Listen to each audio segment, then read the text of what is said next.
ನೋಡಿ, ಈ ಒಂದು ವಿಡಿಯೋದಲ್ಲಿ ನಿಮಗೆ problems based on input tax credit ಮೇಲೆ ಯಾವ ತರ ಕ್ವಶನ್ಸ್ ಕೇಳ್ಬೋದು ಆ ಒಂದು ಕ್ವಶನ್ಸ್ ನಾನು ನಿಮಗೆ ತಿಳಿಸ್ಕೊಡ್ತೀನಿ.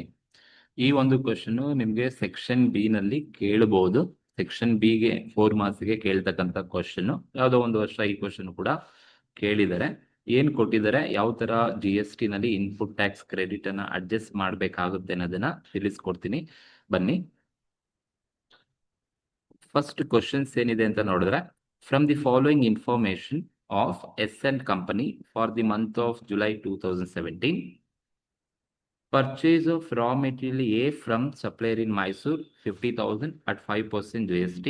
ರಾ ಮೆಟೀರಿಯಲ್ ಏನ ಪರ್ಚೇಸ್ ಮಾಡ್ತಾ ಇದಾರಂತೆ, ಸಪ್ಲೈಯರ್ ಇನ್ ಮೈಸೂರ್ 50,000 ಗೆ ಪರ್ಚೇಸ್ ಮಾಡ್ತಾ ಇದಾರೆ, 5% GST ಇದೆಯಂತೆ. Purchase of raw material be from Kerala 2,50,000 at 12% GST ಅಂತ ಹೇಳಿದ್ರೆ, ಅಂದ್ರೆ 2,50,000 ಗೆ ಪರ್ಚೇಸ್ ಮಾಡ್ತಾ ಇದ್ದಾರೆ. ರಾ ಮೆಟೀರಿಯಲ್ ಬಿ ಅನ್ನ 2,50,000 ಗೆ ಪರ್ಚೇಸ್ ಮಾಡ್ತಾರೆ, 12% GST ಇದೆಯಂತೆ. Next, sales of S N company for the month of July 2017 are as follows. Sales ಕೊಟ್ಟಿದ್ದಾರೆ, ಅಂದ್ರೆ ಎಸ್ ಎನ್ ಕಂಪನಿ ಆ ಮಂತ್ ಅಲ್ಲಿ ಏನೆಲ್ಲ ಸೇಲ್ಸ್ ಮಾಡಿದೆ ಅಂತ ಹೇಳಿದರೆ, sales of rupees 1,50,000 with in the state 18% GST ಹೇಳಿದ್ದಾರೆ. ದೆನ್ ಸೆಕೆಂಡ್ ಪಾಯಿಂಟ್ ಬಂದು sale of rupees 1,50,000 with in the state at 12% GST ಅಂತ ಹೇಳಿದ್ದಾರೆ.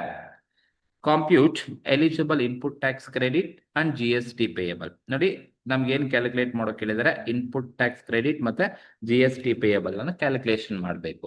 ನೋಡಿ, ನಿಮ್ಗೆ ಇನ್ಪುಟ್ ಟ್ಯಾಕ್ಸ್ ಕ್ರೆಡಿಟ್ ಕ್ವಶನ್ಸ್ ಅಲ್ಲಿ ಡೈರೆಕ್ಟ್ ಆಗಿ ಹೇಳ್ಬೋದು. ಸಪೋಸ್ ಹೇಳ್ದೇನು ಇದ್ರೆ ಅದು ಇನ್ಪುಟ್ ಟ್ಯಾಕ್ಸ್ ಕ್ರೆಡಿಟ್ ಅಂತ ಹೇಗೆ ನೀವು ಐಡೆಂಟಿಫೈ ಮಾಡಬೇಕು ಅಂದ್ರೆ, ನೋಡಿ, ಈ ಎಸ್ ಎನ್ ಕಂಪನಿಗೆ ಸಂಬಂಧಪಟ್ಟಂತ ಡೀಟೇಲ್ಸ್ ಕೊಟ್ಟಿದ್ದಾರೆ. ಏನೇನ್ ಡೀಟೇಲ್ಸ್ ಕೊಟ್ಟಿದಾರಪ್ಪ ಅಂದ್ರೆ, ಒಂದು ಪರ್ಚೇಸ್ ಡೀಟೇಲ್ಸ್ ಕ್ವಶನ್ ಅಲ್ಲಿ ಕೊಟ್ಟಿದ್ದಾರೆ. ಪರ್ಚೇಸ್ ಮಾಡಿದ್ದಾರೆ, ಎಲ್ಲೆಲ್ಲಿಂದ ಪರ್ಚೇಸ್ ಮಾಡಿದ್ದಾರೆ ಅಂತಾನು ಕೂಡ ಕ್ವಶನ್ ಅಲ್ಲಿ ಹೇಳಿದ್ದಾರೆ. ಜೊತೆಗೆ ಸೇಲ್ಸ್ ಕೊಟ್ಟಿದ್ದಾರೆ, ಸೇಲ್ಸ್ ಎಲ್ಲೆಲ್ಲಿಗೆ ಸೇಲ್ಸ್ ಮಾಡ್ತಾ ಇದ್ದೀನಿ ಅಂತ ಹೇಳಿದ್ದಾರೆ. ನೋಡಿ, ಯಾವ ಕ್ವಶನ್ ಅಲ್ಲಿ ಪರ್ಚೇಸ್ ಮತ್ತೆ ಸೇಲ್ಸ್ ಎರಡೂ ಕೊಟ್ಟಿದ್ದಾರೆ ಅಂದ್ರೆ ನೀವು ಇನ್ಪುಟ್ ಟ್ಯಾಕ್ಸ್ ಕ್ರೆಡಿಟ್ ಅನ್ನ ಅಡ್ಜಸ್ಟ್ ಮಾಡಬೇಕು.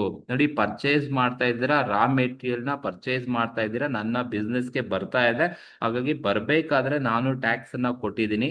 ಪರ್ಚೇಸ್ ಮಾಡಿದಾಗ ಕೊಡ್ತಕ್ಕಂಥ ಟ್ಯಾಕ್ಸ್ ಇನ್ಪುಟ್ ಟ್ಯಾಕ್ಸ್ ಅಂತ ಕರಿತೀವಿ. ಸೇಲ್ ಮಾಡ್ತಾ ಇದ್ರ, ನಮ್ಮಿಂದ ಹೊರಗಡೆ ಹೋಗ್ತಾ ಇದೆ, ಸೇಲ್ ಆಗ್ತಾ ಇದೆ, ಸೇಲ್ ಆಗ್ಬೇಕಾದ್ರೆ ಕೊಡ್ತಾ ಇರ್ತಕ್ಕಂಥ ಟ್ಯಾಕ್ಸ್ ಅನ್ನ ನಾವು ಔಟ್ಪುಟ್ ಟ್ಯಾಕ್ಸ್ ಅಂತ ಕರಿತೀವಿ. ನಮ್ಮಿಂದ ಹೊರಗಡೆ ಹೋಗ್ತಾ ಇದೆ ಗೂಡ್ಸ್, ಅವಾಗ ಕೊಡೋ ಟ್ಯಾಕ್ಸ್ ಔಟ್ಪುಟ್ ಟ್ಯಾಕ್ಸ್ ಅಂತ ಕರಿತೀವಿ. ಪರ್ಚೇಸ್ ಮೇಲೆ ಮಾಡೋ ಟ್ಯಾಕ್ಸ್ ಅನ್ನ ಇನ್ಪುಟ್ ಟ್ಯಾಕ್ಸ್ ಅಂತ ಕರಿತೀವಿ. ಯಾವಾಗ ಕ್ವಶನ್ ಅಲ್ಲಿ ಪರ್ಚೇಸ್ ಮತ್ತೆ ಸೇಲ್ಸ್ ಅನ್ನ ಕೊಟ್ಟಿದ್ದಾರೆ ಅಂದ್ರೆ, ನೀವು ಇನ್ಪುಟ್ ಟ್ಯಾಕ್ಸ್ ಕ್ರೆಡಿಟ್ ಅನ್ನ ಕಂಪಲ್ಸರಿ ಮಾಡಲೇಬೇಕು. ಅವರು ಕ್ವಶನ್ಸ್ ಅಲ್ಲಿ ಹೇಳ್ಬೋದು, ಹೇಳ್ದೇನು ಕೂಡ ಹೇಳ್ಬೋದು. ಇಲ್ಲಿ ಹೇಳಿದ್ದಾರೆ ಎಲಿಜಿಬಲ್ ಇನ್ಪುಟ್ ಟ್ಯಾಕ್ಸ್ ಕ್ರೆಡಿಟ್ ಅನ್ನ ಕ್ಯಾಲ್ಕುಲೇಟ್ ಮಾಡಿ GST ಪೇಯಬಲ್ ಅಂತ. ಸಮ್ ಟೈಮ್ ಬರೀ GST ಪೇಯಬಲ್ ನ ಕ್ಯಾಲ್ಕುಲೇಟ್ ಮಾಡಿ ಅಂತ ಹೇಳ್ಬಿಡ್ತಾರೆ. ಸೊ ಹಾಗಾಗಿ ನಿಮಗೆ ಕ್ವಶನ್ ಅಲ್ಲಿ ಪರ್ಚೇಸ್ ಮತ್ತೆ ಸೇಲ್ಸ್ ಎರಡೂ ಇದೆ ಅಂತ ಹೇಳಿದ್ರೆ, ನೀವು ಇನ್ಪುಟ್ ಟ್ಯಾಕ್ಸ್ ಕ್ರೆಡಿಟ್ ಅನ್ನ ಅಡ್ಜಸ್ಟ್ ಮಾಡಬೇಕು. ಹೇಗೆ ಅಡ್ಜಸ್ಟ್ ಮಾಡಬೇಕು ಅಂತ ಹೇಳಿದ್ರೆ, ಸೊ ನಾನು ನಿಮ್ಗೆ ಹೇಳ್ಕೊಡ್ತೀನಿ. ಸೊ ನೀವು ಯಾವ ತರ ಕಾಲಮ್ ಹಾಕೋಬೇಕು ಇನ್ಪುಟ್ ಟ್ಯಾಕ್ಸ್ ಕ್ರೆಡಿಟ್ ಅನ್ನ ಮಾಡಬೇಕು ಅಂತ ಹೇಳಿದ್ರೆ, ಆಫ್ GST ಪೇಯಬಲ್ ಅಂತ ಬರೆದ್ರೆ ಸಾಕು. First column particulars, second column nature, CGST, SGST, IGST ಅನ್ನ ತಗೋಬೇಕು. ಸಿಂಪಲ್ ಆಗಿ ಹೇಳ್ಕೊಡ್ತೀನಿ, ಕರೆಕ್ಟ್ ಆಗಿ ತಿಳ್ಕೊಳ್ಳಿ. ನೋಡಿ, ಫಸ್ಟ್ ಕ್ವಶನ್ ಅಲ್ಲಿ ಹೇಳಿದೆ, from the following information of S N company. ಇದು assessee tax payer S N company ಅಂತ ಕೊಟ್ಟಿದ್ದಾರೆ. So for the month of July 17 related information ಕೊಟ್ಟಿದ್ದಾರೆ. ಬಟ್ ಎಸ್ ಎನ್ ಕಂಪನಿ ಎಲ್ಲಿ ಇರೋದು ಅಂತ ಹೇಳಿದಾರ ಕ್ವಶನ್ಸ್ ಅಲ್ಲಿ? ಎಸ್ ಎನ್ ಕಂಪನಿ ಯಾವ ಸ್ಟೇಟ್ ಅಲ್ಲಿ ಇದ್ದಾರೆ ಅಂತ ಕ್ವಶನ್ ಅಲ್ಲಿ ಎಲ್ಲಾದ್ರೂ ಹೇಳಿದಾರ? ಏನು ಹೇಳಿಲ್ಲ. ಅಸ್ಯೂಮ್ ಮಾಡ್ಕೊಳ್ಳಿ, ಎಸ್ ಎನ್ ಕಂಪನಿ ಯಾವ ಸ್ಟೇಟ್ ಅಲ್ಲಿ ಇದೆ ಅಂತ. ಯಾವುದೇ ಕ್ವಶನ್ ಆಗ್ಲಿ, ಯಾವ ಸ್ಟೇಟ್ ಅಲ್ಲಿ ಇದ್ದಾರೆ ಅಂತ ಕೊಟ್ಟಿಲ್ಲ ಅಂದ್ರೆ ಅಸ್ಯೂಮ್ ಮಾಡ್ಕೊಳ್ಳಿ ಕರ್ನಾಟಕದಲ್ಲೇ ಇದ್ದಾರೆ ಅಂತ ಅರ್ಥ. ಅರ್ಥ ಆಯ್ತಾ? ಸೊ ಯಾವ ಡೀಲರ್, ರಿಜಿಸ್ಟರ್ಡ್ ಡೀಲರ್ ಯಾವ ಸ್ಟೇಟ್ ಅಲ್ಲಿ ಇದ್ದಾನೆ ಅಂತ ಕ್ವಶನ್ ಅಲ್ಲಿ ಕೊಟ್ಟಿದ್ರೆ ಅದೇ ಸ್ಟೇಟ್. ಡೀಲರ್ ಯಾವ ಸ್ಟೇಟ್ ಅಲ್ಲಿ ಅಂತ ಏನು ಮೆನ್ಷನ್ ಮಾಡಿಲ್ಲ ಅಂದ್ರೆ assume the person or dealer is belongs to Karnataka state ಅಲ್ಲಿ ಇದ್ದಾನೆ ಅಂತ ಅರ್ಥ. ಈಗ ನೋಡಿ, ನಾವು ಪರ್ಚೇಸ್ ಡೀಟೇಲ್ಸ್ ಇದೆ, ಪರ್ಚೇಸ್ 2 ಪರ್ಚೇಸ್ ಕೊಟ್ಟಿದ್ದಾರೆ, ಸೇಲ್ಸ್ ಡೀಟೇಲ್ಸ್ ಕೂಡ 2 ಕೊಟ್ಟಿದ್ದಾರೆ. ನೀವು ಇನ್ಪುಟ್ ಟ್ಯಾಕ್ಸ್ ಅಡ್ಜಸ್ಟ್ಮೆಂಟ್ ಮಾಡ್ಬೇಕಾದ್ರೆ ಫಸ್ಟ್ ನೀವು ಸೇಲ್ಸ್ ಡೀಟೇಲ್ಸ್ ಅನ್ನ ತಗೋಬೇಕು. ಸೇಲ್ಸ್ ನಮ್ಮಿಂದ ಹೊರಗಡೆ ಹೋಗ್ಬೇಕಾದ್ರೆ ಕೊಟ್ಟಿರೋ ಟ್ಯಾಕ್ಸ್, ಅದನ್ನು ನಾವು ಔಟ್ಪುಟ್ ಟ್ಯಾಕ್ಸ್ ಅಂತ ಕರಿತೀವಿ. That is output tax payable. Output tax payable, that is bracket ಅಲ್ಲಿ ನಿಮಗೆ ಗೊತ್ತಿಲ್ಲ, that is sales details. So first ನೀವು ತಗೋಬೇಕಾದ್ರೆ, ಯಾವಾಗ ಪರ್ಚೇಸ್ ಮತ್ತೆ ಸೇಲ್ಸ್ ಕೊಟ್ಟಿರ್ತಾರೆ, ನೀವು ಫಸ್ಟ್ ಸೇಲ್ಸ್ ಡೀಟೇಲ್ಸ್ ತಗೋಬೇಕು. ಸೇಲ್ಸ್ ಅಂದ್ರೆ ಹೊರಗಡೆ ಹೋಗೋದು, ಔಟ್ಪುಟ್ ಟ್ಯಾಕ್ಸ್ ಡೀಟೇಲ್ಸ್ ತಗೋಬೇಕು. ಪರ್ಚೇಸ್ ತಗೋಬೇಡಿ, ಫಸ್ಟ್ ಸೇಲ್ಸ್ ಡೀಟೇಲ್ಸ್ ತಗೋಬೇಕು. ಕ್ವಶನ್ ಅಲ್ಲಿ ಸೇಲ್ಸ್ ಕೊಟ್ಟಿದ್ದಾರಾ ನೋಡಿ. ಎಸ್, 2 ಪಾಯಿಂಟ್ ಸೇಲ್ಸ್ ಕೊಟ್ಟಿದ್ದಾರೆ. ಮೊದಲನೇ ಪಾಯಿಂಟ್ ಏನಿದೆಪ್ಪ ಸೇಲ್ಸ್ ಅಂತ ಹೇಳಿದ್ರೆ ನೋಡಿ, ಫಸ್ಟ್ ಹೇಳ್ತಾ ಇದೆ sale of 1,50,000 with in the state at 18% GST. ನೋಡಿ, 18% GST ಗೆ 1,50,000 ಇರ್ತಕ್ಕಂಥ ಗೂಡ್ಸ್ ನ with in the state sale ಮಾಡಿದ್ದೀನಿ ಅಂತ ಹೇಳ್ತಾ ಇದ್ದಾರೆ. ಹಾಗಾಗಿ first one, sale of 1,50,000 with in the state. ನೋಡಿ, with in the state sale ಮಾಡಿದ್ದಾನೆ ಅಂತ ಹೇಳಿದ್ರೆ ಡೀಲರ್ ಯಾವ ಸ್ಟೇಟ್ ಅಲ್ಲಿ ಇದಾನೋ ಅದೇ ಸ್ಟೇಟ್ ಅಲ್ಲಿ ಸೇಲ್ ಮಾಡಿದ್ದೇನೆ ಅಂದ್ರೆ ನೇಚರ್ ಏನಂತ ಕರಿತೀವಪ್ಪ ಅಂದ್ರೆ ಇಂಟ್ರಾ ಸ್ಟೇಟ್ ಅಂತ ಕರಿತೀವಿ. With in the state goods ಅನ್ನ ಸೇಲ್ ಮಾಡೋದ್ರಿಂದ ನೇಚರ್ ಇಂಟ್ರಾ ಆಗುತ್ತೆ. ಯಾವಾಗ ಇಂಟ್ರಾ ಆಗುತ್ತೆ, ನಾವು ಅವಾಗ CGST ಮತ್ತೆ SGST ನ ಈಕ್ವಲ್ ರೇಟ್ ಆಗಿ ಕೊಡಬೇಕಾಗುತ್ತೆ. ಸೊ ಹಾಗಾಗಿ 1,50,000 ಮೇಲೆ ಎಷ್ಟು ಪರ್ಸೆಂಟ್ ಟ್ಯಾಕ್ಸ್? 18% ಟ್ಯಾಕ್ಸ್ ಇದೆ. 1,50,000 ಮೇಲೆ 18% ಟ್ಯಾಕ್ಸ್ ಇದೆ. ಈ 18% ನಾವು ಆಫ್ ಮಾಡಬೇಕು. ಬಿಕಾಸ್ ಇಂಟ್ರಾ ಆದ್ರೆ ನಾವು CGST ಮತ್ತೆ SGST ಗೆ ಕೊಡಬೇಕಾಗತ್ತೆ. ಸೊ ಈಕ್ವಲ್ ಆಗಿ ಪೋರ್ಷನ್ಸ್ ಆಗಿ ನೀವು ಕೊಡಬೇಕು ಅಂತ ಹೇಳಿದ್ರೆ ನೀವು ಈ ತರನಾದ್ರೂ ಮಾಡಿ, ಅಥವಾ ಸೊ ಏನು 1,50,000 ಇದೆ, ಈ 1,50,000 ಈಕ್ವಲ್ ಆಗಿ 18% ಇಬ್ಬರಿಗೂ ಡಿಸ್ಟ್ರಿಬ್ಯೂಟ್ ಮಾಡಬೇಕು ಅಂತ ಹೇಳಿದ್ರೆ 9% ಈಚ್ ಕೊಡಬೇಕಾಗತ್ತೆ. ಈಗ ನೀವು 9% ಮಾಡಿದ್ರೆ ಅಥವಾ ಯಾವ ತರನಾದ್ರೂ ಮಾಡಿದ್ರೆ ನಿಮ್ಗೆ ಒಂದು ಈ ತರನಾದ್ರೂ ಕ್ಯಾಲ್ಕುಲೇಷನ್ ಮಾಡಿ ಅಥವಾ ಈ ತರನಾದ್ರೂ ಮಾಡಿ ಒಂದೇ ಆನ್ಸರ್ ಬರ್ತಕ್ಕಂಥದ್ದು.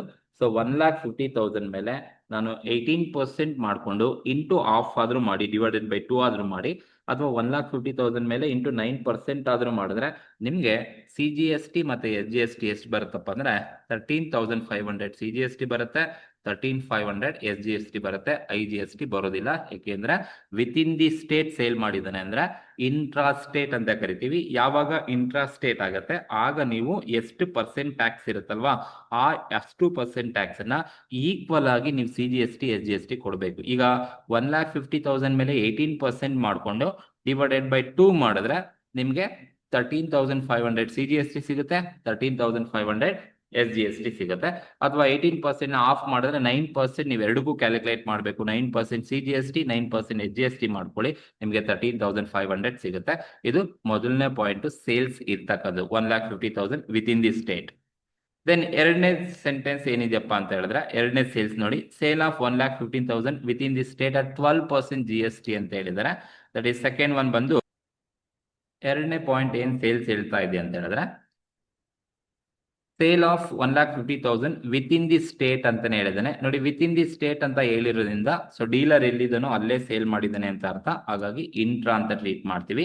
ಸೊ ಇಂಟ್ರಾ ಅಂತ ಗೊತ್ತಾದ್ಮೇಲೆ ನೀವು 1,50,000 ಏನಿದೆ ಇಂಟು ಈ 12% ಏನ್ ಕೊಟ್ಟಿದ್ದಾರೆ ಕ್ವಶನ್ ಅಲ್ಲಿ, ಈ 12% ನ ನೀವೇನ್ ಮಾಡಬೇಕು, ಆಫ್ ಮಾಡಬೇಕು.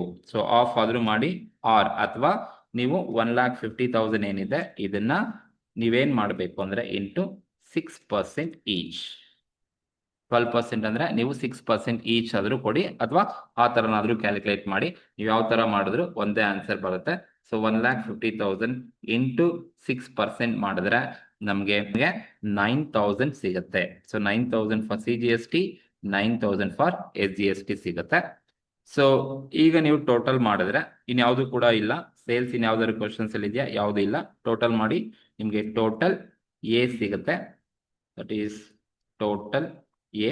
ಎಲ್ಲ ಸೇಲ್ಸ್ ನ ಟೋಟಲ್ ಮಾಡ್ಕೊಳ್ಳಿ. ಸೊ 22,500 CGST ಬರುತ್ತೆ, 22,500 SGST ಬರುತ್ತೆ. CGST ಎಷ್ಟು ಇರುತ್ತೋ ಅಷ್ಟೇ SGST ಕೂಡ ಇರಬೇಕು. ಹಾಗಾಗಿ ಟೋಟಲ್ ಮಾಡಿದ್ರೆ ನಿಮ್ಗೆ 22,500 ಸಿಗುತ್ತೆ. ಸೊ ಸಿಂಪಲ್ ಆಗಿ ವಿತ್ ಇನ್ ದಿ ಸ್ಟೇಟ್ ಇರೋದ್ರಿಂದ ನಾನು ಎರಡು ಇಂಟ್ರಾ ತಗೊಂಡಿದ್ದೀನಿ. ಸಪೋಸ್ ಔಟ್ಸೈಡ್ ದಿ ಸ್ಟೇಟ್ ಕೊಟ್ಟಿದ್ರೆ ಇಂಟರ್ ಆಗ್ತಾ ಇತ್ತು, IGST ತಗೊಳ್ತಿದೆ. ಯಾವುದು IGST ಇಲ್ಲ, ಹಾಗಾಗಿ ತಗೊಂಡಿಲ್ಲ. ಫಸ್ಟ್ ನೀವು ಸೇಲ್ಸ್ ಡೀಟೇಲ್ಸ್ ಅನ್ನೇ ತಗೋಬೇಕು ITC ಮಾಡಬೇಕಾದ್ರೆ. ಈಗ ಎರಡು ಸೇಲ್ಸ್ ತಗೊಂಡಾಗಿದೆ, ಔಟ್ಪುಟ್ ಟ್ಯಾಕ್ಸ್ ಆಯ್ತು. ಇನ್ನು ಉಳಿದಿರೋದು ನನಗೆ ಪರ್ಚೇಸ್. ನೋಡಿ, ಪರ್ಚೇಸ್ ಮಾಡ್ಬೇಕಾದ್ರೆ ನಾವ್ ಏನಂತ ಕರಿತೀವಪ್ಪ ಅಂದ್ರೆ ಅದನ್ನ ಸೇಲ್ಸ್ ಔಟ್ಪುಟ್ ಟ್ಯಾಕ್ಸ್ ಆದ್ರೆ ಪರ್ಚೇಸ್ ಬಂದು ಇನ್ಪುಟ್ ಟ್ಯಾಕ್ಸ್ ಅಂತ ಕರಿತೀವಿ. That is purchase details. Purchase details ಅದನ್ನ ಇನ್ಪುಟ್ ಟ್ಯಾಕ್ಸ್ ಅಂತ ಕರಿತೀವಿ. ಈಗ ಡೀಲರ್ ಎಲ್ಲಿದ್ದಾನೆ ಅಂತ ಗೊತ್ತಿಲ್ಲ, ಬಟ್ ಅಸ್ಯೂಮ್ ಕರ್ನಾಟಕ ಸ್ಟೇಟ್ ಅಲ್ಲೇ ಇದ್ದಾನೆ ಅಂತ ಎರಡು ಪರ್ಚೇಸ್ ಕೊಟ್ಟಿದ್ದಾರೆ. ಏನಪ್ಪಾ ಅಂದ್ರೆ ಮೊದಲನೇ ಪರ್ಚೇಸ್ ಬಂದು purchase of raw material from supplier ಮೈಸೂರಿಂದ ಪರ್ಚೇಸ್ ಮಾಡಿದಾನಂತೆ. ನೋಡಿ, ಮೈಸೂರು ಇರೋದು ಕೂಡ ಕರ್ನಾಟಕದಲ್ಲೇ ಆಗಿರೋದ್ರಿಂದ ಸೊ ಈ ಒಂದು ಟ್ರಾನ್ಸಾಕ್ಷನ್ಸ್ ಏನಿದೆ, purchase of raw material from Mysore, so Mysore is also with in the state of Karnataka. Dealer ಎಲ್ಲಿ ಅಂತ ಹೇಳಿಲ್ಲ, ಅಸ್ಯೂಮ್ ಕರ್ನಾಟಕದಲ್ಲೇ ಇದನ್ನೇ ಅಂತ ಅರ್ಥ. ಹಾಗಾಗಿ ನೇಚರ್ ಏನಂತ ಟ್ರೀಟ್ ಮಾಡ್ತೀವಿ ಅಂದ್ರೆ ಇಂಟ್ರಾ ಅಂತ ಟ್ರೀಟ್ ಮಾಡಬೇಕು. ಸೊ ಯಾವಾಗ ಇಂಟ್ರಾ ಸ್ಟೇಟ್ ಅಂತ ನಿಮಗೆ ಗೊತ್ತಾಗುತ್ತೆ ಆಗ ನೀವು ಟ್ಯಾಕ್ಸ್ ಅನ್ನ ಕೊಡಬೇಕಾದ್ರೆ CGST HGST ಕೊಡಬೇಕು. 50,000 ವ್ಯಾಲ್ಯೂ ಇದೆ, ಇದ್ರ ಮೇಲೆ ಟೋಟಲ್ ಇರೋದು 5% ಟ್ಯಾಕ್ಸ್ ಇದೆ. ಇದನ್ನ ನೀವು ಆಫ್ ಆದ್ರೂ ಮಾಡಿ, ಅಥವಾ ನಾನು ಆಗ್ಲೇ ಹೇಳ್ದಂಗೆ 50,000 ಮೇಲೆ ಇಂಟು 5% ನೀವು ಆಫ್ ಮಾಡ್ಕೊಂಡ್ರೆ 2.5% ಆದ್ರೂ ಮಾಡ್ಕೊಳ್ಳಿ, ನಿಮ್ಗೆ ಒಂದೇ ಆನ್ಸರ್ ಬರುತ್ತೆ. ಈಗ 50,000 ಮೇಲೆ ನಾನು 2.5% ಅನ್ನ ಮಾಡ್ಕೊಂಡ್ರೆ 50,000 ಇಂಟು 2.5% ಮಾಡಿದ್ರೆ ನನಗೆ 1,250 ಬರುತ್ತೆ. 1,250 CGST, 1,250 HGST, IGST ಬರಲ್ಲ, ಬಿಕಾಸ್ ಇದು ಇಂಟ್ರಾ ಸ್ಟೇಟ್ ಆಗಿರೋದ್ರಿಂದ. ನೆಕ್ಸ್ಟ್, ಇದು ಫಸ್ಟ್ ಪರ್ಚೇಸ್. ಇನ್ನೊಂದು ಪರ್ಚೇಸ್ ಕೊಟ್ಟಿದ್ದಾರೆ, purchase of raw material be from Kerala. ನೋಡಿ, ಇಲ್ಲಿ ನೋಡಿ, ಕೇರಳ ಇಂದ ಪರ್ಚೇಸ್ ಮಾಡ್ತಾ ಇದ್ದಾನೆ. ಡೀಲರ್ ಇರೋದು ಕರ್ನಾಟಕದಲ್ಲಿ, ಏನು ಹೇಳಿಲ್ಲ ಅಂದ್ರೆ ಕರ್ನಾಟಕದಲ್ಲಿ ಅಂತ ಅರ್ಥ. But purchase of raw material B ನ ಪರ್ಚೇಸ್ ಮಾಡ್ತಾ ಇರೋದು ಕೇರಳ ಇಂದ ಪರ್ಚೇಸ್ ಮಾಡ್ತಾನೆ.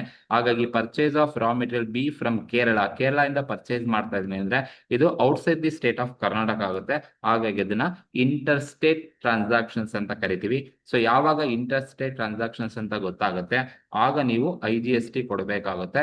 ನನ್ನ ಹತ್ರ ಇರೋದು ಟೋಟಲ್ 2,50,000 ವ್ಯಾಲ್ಯೂ ಇದೆ, ಇಂಟು 12% ಟ್ಯಾಕ್ಸ್ ಕೊಟ್ಟಿದ್ದಾರೆ. ಸೊ ಹಾಗಾಗಿ ಇದನ್ನ ನೀವು ಆಫ್ ಮಾಡ್ಕೋಬಾರದು, ಬಿಕಾಸ್ ಇದು ಇಂಟರ್ ಸ್ಟೇಟ್ ಆಗಿರೋದ್ರಿಂದ. ಸೊ ನೀವು 2,50,000 ಇಂಟು 12% ನೀವು ಡೈರೆಕ್ಟ್ ಆಗಿ IGST ನ ಕೊಡಬೇಕಾಗುತ್ತೆ. ಸೊ IGST ಕೊಡ್ತೀರಾ ಅಂತ ಹೇಳಿದ್ರೆ, ಸೊ 25,000 2,50,000 ಮೇಲೆ 12% ಮಾಡಿದ್ರೆ ನಮಗೆ IGST ಬಂದು 30,000 ಸಿಗುತ್ತೆ. ಸೊ ಬಿಕಾಸ್ ಇದು ಇಂಟರ್ ಸ್ಟೇಟ್ ಆಗಿರೋದ್ರಿಂದ ಡೈರೆಕ್ಟ್ ಆಗಿ ನೀವು IGST ನ ಕೊಡಬೇಕಾಗುತ್ತೆ.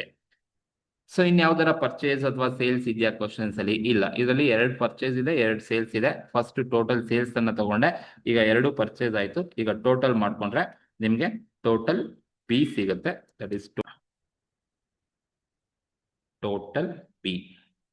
ಟೋಟಲ್ ಬಿ ಮಾಡಿದ್ರೆ 1,250 first column, second column also 1,250, third column 30,000 ಸಿಗುತ್ತೆ. ಬಿ ಮಾತ್ರ ಪರ್ಚೇಸ್ ಮಾತ್ರ ಟೋಟಲ್ ಮಾಡ್ತಾ ಇರೋದು, ಟೋಟಲ್ ಬಿ. ಈಗ ಟೋಟಲ್ ಎ ಇದೆ, ಟೋಟಲ್ ಬಿ ಇದೆ. ನೀವೇನ್ ಮಾಡ್ಬೇಕಪ್ಪ ಅಂದ್ರೆ A ಮೈನಸ್ ಬಿ ಮಾಡಬೇಕು. ಟೋಟಲ್ ಎ ಮತ್ತೆ ಟೋಟಲ್ ಬಿ ಸಿಕ್ಕಾದ್ಮೇಲೆ, ಸೊ ನೀವು total A and total B ಸಿಕ್ಕಾದ್ಮೇಲೆ A ಮೈನಸ್ ಬಿ ಮಾಡಬೇಕು. That is balance tax payable. That is A minus B. A minus B ಮಾಡಬೇಕು. A ಮೈನಸ್ ಬಿ ನೋಡಿ, A ಎಷ್ಟಿದೆ? 22,500 ಕೊಟ್ಟಿದ್ದಾರೆ. 22,500 ಅಲ್ಲಿ A 22,500 ಮೈನಸ್ 1,250. ದಟ್ ಈಸ್ ಇಲ್ಲಿ ತೋರಿಸಿರ್ತೀನಿ. 22,500 ಮೈನಸ್ 1,250 ಮಾಡಿದ್ರೆ ನಿಮ್ಗೆ ಎಷ್ಟು ಬರುತ್ತೆ ಅಂತ ಹೇಳಿದ್ರೆ, ಮೊದಲನೇ ಕಾಲಮ್ ಅಲ್ಲಿ 21,250 ಫಸ್ಟ್ ಕಾಲಮ್ ಅಲ್ಲಿ ಬರುತ್ತೆ. ಸೆಕೆಂಡ್ ಕಾಲಮ್ ಅಲ್ಲಿ ಆಲ್ಸೋ 21,250 ಫಸ್ಟ್ ಕಾಲಮ್ ಅಲ್ಲೇ ಬರುತ್ತೆ. ಇಲ್ಲಿ ಲಾಸ್ಟ್ ಕಾಲಮ್ ಅಲ್ಲಿ ನೋಡಿ 0 ಇದೆ, ಏನು ಇಲ್ಲ ಅಂದ್ರೆ 0 ಇರುತ್ತೆ. 0 ಮೈನಸ್ 30,000 ಮಾಡಿದ್ರೆ ನಿಮ್ಗೆ ಮೈನಸ್ 30,000 ಬರುತ್ತೆ. ದಟ್ ಈಸ್ ಮೈನಸ್ 30,000 ಸಿಗುತ್ತೆ. A ಮೈನಸ್ ಬಿ ಮಾಡ್ಬೇಕು, ಎಲ್ಲದಕ್ಕೂ ಕೂಡ A ಮೈನಸ್ ಬಿ ಮಾಡಬೇಕು. ಸೊ 22,500 ಮೈನಸ್ 1,250 ಅಂಡ್ 0 ಮೈನಸ್ 30,000 ಮಾಡಿದ್ರೆ ನಿಮ್ಗೆ 30,000 ಸಿಗುತ್ತೆ. ಸೊ ಇದು A minus B balance tax payable ಅಂತ ಕರಿತೀವಿ. ಈಗ ನೋಡಿ, ಸೊ ಬ್ಯಾಲೆನ್ಸ್ ಟ್ಯಾಕ್ಸ್ ಪೇಯಬಲ್ ಇವೆರಡು ಪಾಸಿಟಿವ್ ಇದ್ದು ಇದು ನೆಗೆಟಿವ್ ಇದೆ ಅಂತ ಹೇಳಿದ್ರೆ, ಪಾಸಿಟಿವ್ ಇವೆರಡು CGST HGST ಪಾಸಿಟಿವ್ ಇದ್ದು ಇದು ನೆಗೆಟಿವ್ ಇದೆ ಅಂದ್ರೆ ನೀವು IGST ಅಮೌಂಟ್ ಅನ್ನ ಎಕ್ಸೆಸ್ ಕೊಟ್ಟಿರ್ತೀರಾ ಪರ್ಚೇಸ್ ಮಾಡ್ಬೇಕಾದ್ರೆ. ಹಾಗಾಗಿ ಅದನ್ನ ನೀವು ಟ್ಯಾಕ್ಸ್ ಕ್ರೆಡಿಟ್ ಆಗಿ ತಗೋಬಹುದು. ಹಾಗಾಗಿ ನೀವು ಏನ್ ಮಾಡ್ಬೇಕು, ಇವೆರಡು ಪಾಸಿಟಿವ್ ಇದ್ದು ಇದು ನೆಗೆಟಿವ್ ಇದೆ ಅಂದ್ರೆ ನೀವು ಸೆಟ್ ಆಫ್ ಮಾಡ್ಕೋಬಹುದು. ಹಾಗಾಗಿ ಏನನ್ನ ಲೆಸ್ ಮಾಡ್ಬೇಕಪ್ಪ ಅಂತ ಹೇಳಿದ್ರೆ, ಸೆಟ್ ಆಫ್ ಲೆಸ್ ಆಫ್